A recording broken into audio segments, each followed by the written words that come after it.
could be disadvantaged, but he managed to contain itong si Clint Escamis and force him into a miss. Overtime. De La Rama for 3. Ibang kumpiyansa na itong batang to. Well, after hitting that big shot, sino ba namang hindi magkakaroon ng kumpiyansa? Recto, that's an offensive foul by JC Recto. And that's back-to-back defensive stops coming dito kay Castor.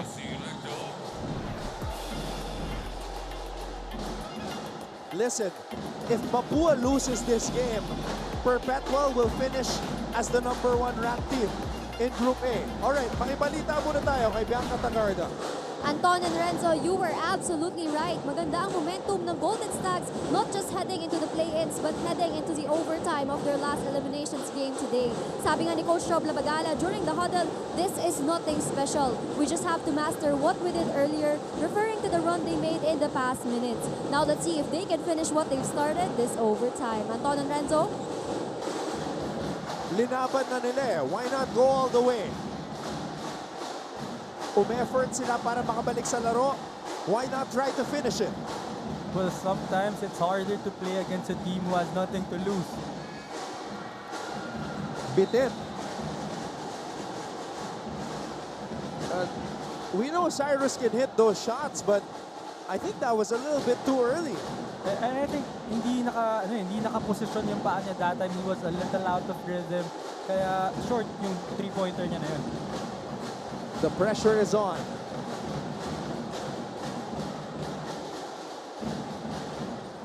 Lumana. Gabat. 5 on the shot clock. Polo. Castor. Neil Castor gives the lead to the Golden Stags. Oh my God, we've been talking about JDR, we've been talking about Gabat, but what about Lumanag and Neil Castor? Doing it on defense first and then getting those big buckets for the San Sebastian Golden Stags. Cuenco. Escamis for the lead. Concepcion offensive rebound. Yam Concepcion. Now he made a living for Mapua with those offensive rebounds. But what recognition? Ano na eh? Broken play na eh. Napatalon na si Polo eh. And that was a bailout pass and a bailout shot by Castor. With 2 seconds left in the shot clock, so that's how big that shot was. But this is also big, Anton. Si Castor nakuha na yung 5th foul niya. So yung San Sebastian will have to play this out. 3 minutes left without Neil Castor. Concepcion missing on the first free throw. This is his first time at the line. Risho didn't play much in this game, Renzo. Just 13 minutes. Well, the reason why is napakaganda ng nilalaro ni Castor and ni Nepasena eh. Even on defense, they were switching on Clint Escamis pero nako-contain nila. Risho. De La Rama.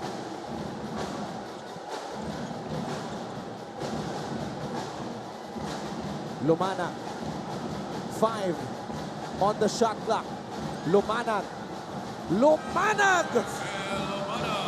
Bully ball! Andre Lumanag continues his career performance. What a game for Lumanag. Imagine defending Clint Escamis, the former MVP of this league, and scoring a big bucket against him. Career high 13 points for Andre Lumanag.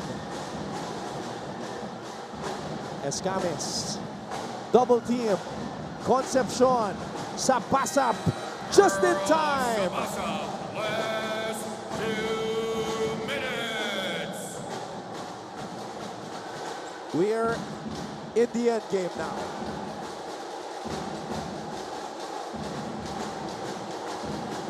Gabat gives it to De La Rama. He's been the hero for San Sebastian on multiple occasions. And the ball will stay with the Golden Stags. 1 second. Nakaswerte siya doon, Renzo, because he had nowhere to go. And with 1 second left in the shot clock, as we see that great move by Lumanag, this has to be a tip in or an alley-oop for San Sebastian. Oh, a steal by Cuenco. Sapasap on the attack. Sapasap, no! Concepcion again! Concepcion loses it.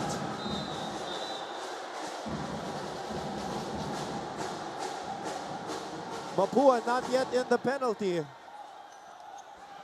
Oh boy. Sapasap with a wild drive. And Yam Concepcion coming from the baseline. Kaya lang, naagawan siya ni Christian Richo.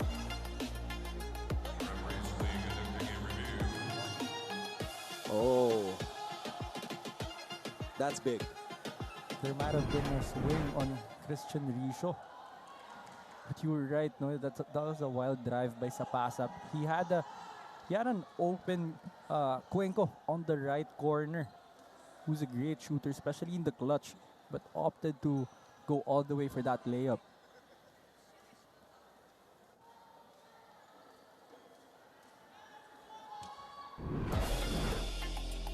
Watch the elbow of Christian Richo.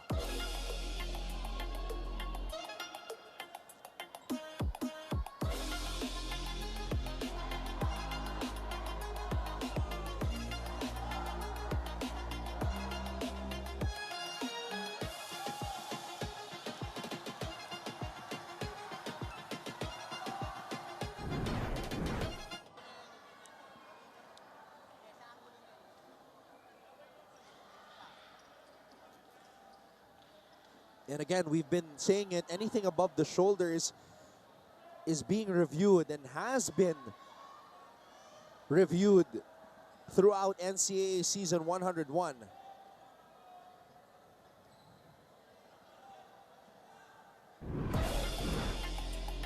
Ito, isa pa anggulo.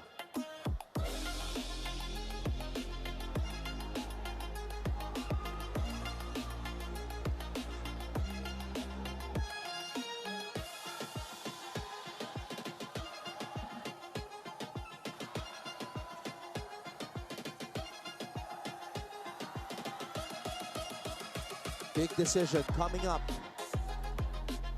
So there was clearly a hit from Richo, and I think ang nire-review ng officials natin kasi yung offensive guy is entitled to to a certain space, yung cylinder nila. So I think yun yung chine-check nila kung lumabas ba yung siko ni Richo dun sa cylinder niya or nasa loob naman.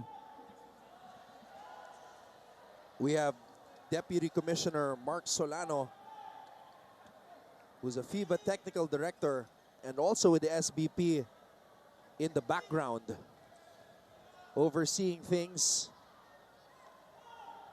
with 1 minute and 19 seconds remaining. Eto na, big decision coming up.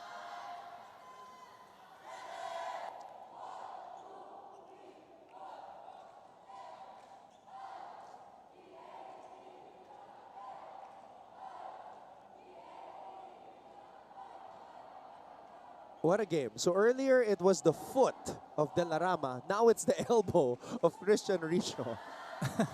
And who would have thought, Anton, na aabot sa ganitong sitwasyon? Oh! And that's a big call. So that's 2 free throws and the ball possession para dito sa Mapua Cardinals. Christian Richo by fouls. And Richo has fouled out.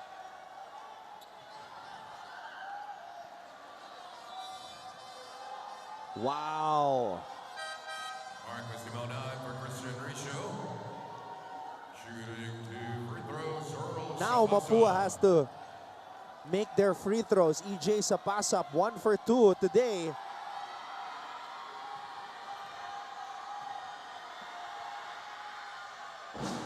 Good on the first. Richo has fouled out. Neil Castor has fouled out. Two big men from San Sebastian fouled out. And Sapasap gives Mapua back the lead. Big free throws galing dito kay Sapasap, and they have possession, so merong chance itong Mapua na gawing two possession game itong laban na to. This game is far from over.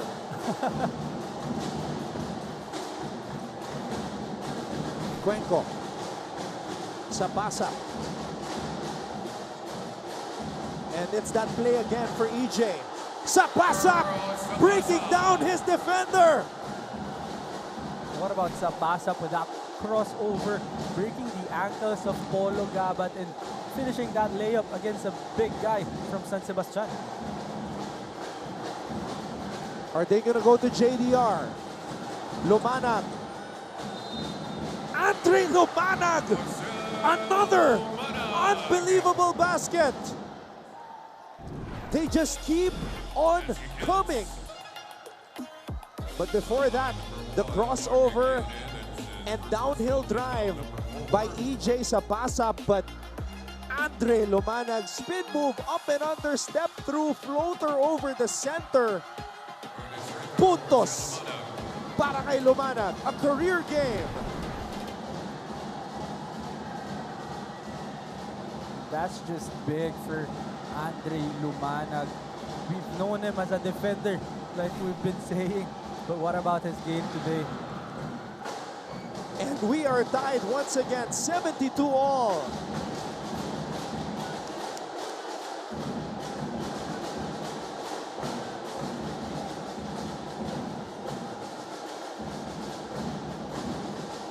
Cuenco.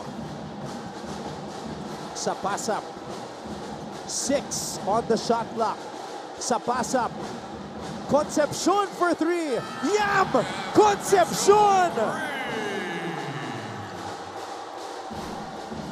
What about Yam Concepcion? Not really his shot, pero libre, tinira, pumasok for Yam Concepcion. And Yam Concepcion talking to JDR. That was only his 3rd triple of the season. Lumanag, too strong. Nepasena with a miss. Cuenco with the rebound. Yam Concepcion. Holding foul to number 20, Marcus Dimona, penalty, that's his third. One of the most unlikely heroes to make it from beyond the arc. Again, this was just his 3rd triple of the season in 9 tries. But how about the recovery of Sapasap with that ball? He already fumbled that ball with the defense of De La Rama and Gabat, but still managed to locate itong si Yam Concepcion for that right corner 3-pointer. And Cyrus Cuenco with a chance to put this game on ice. Yam Concepcion with a kill shot.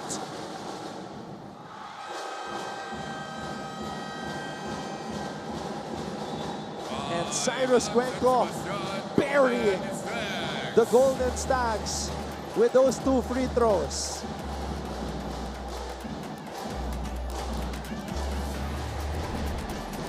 Again, kakasabi lang namin na kanina, this is the last game in the group stage for San Sebastian. Play-in na ang kanilang susunod na lalaruin.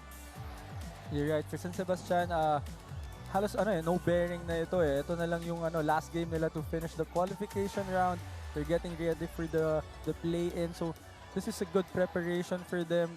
Of course, going into that play-in match na napaka-importante para sa kanila. This game, man, this game had everything.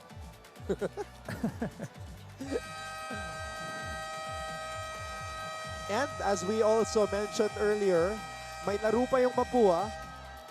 And it's against Arellano. Of course, they're chasing Perpetual. Gusto nila mapantayan yung 8 wins ng Perpetual. Mabigat yung mga kalaban ng Perpetual in their last game. It's LPU. And you know, Coach Gilbert Malabanan and his boys have been playing well as of late. And that's a scary team to play against yung LPU. Talagang very unpredictable. And for Mapua, kaya nila kailangan itong panalo nito and yung next game nila against Arellano because they want to get that number 1 spot because pag pumunta ka dun sa Group B, makikita mo kapag number 2 ka, it's either Letran or CSB or even JRU na nakakatakot din kalaban sa crossover. Mapua has finished the elimination round as the number 1 team in the past 2 seasons. And for a while, we thought that that tradition would end. Pero may chance pa.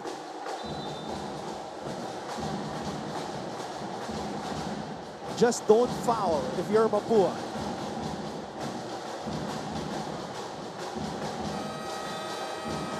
And the defending champions win it.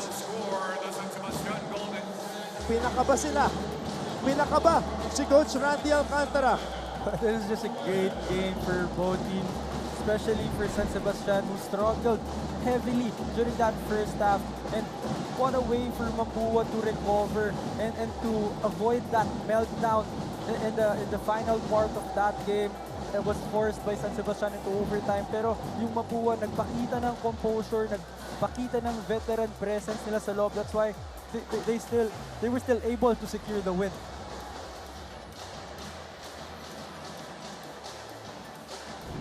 A frustrated Coach Rob Lavagala following the referees. We hope cooler heads will prevail here as Mapua wins it over San Sebastian.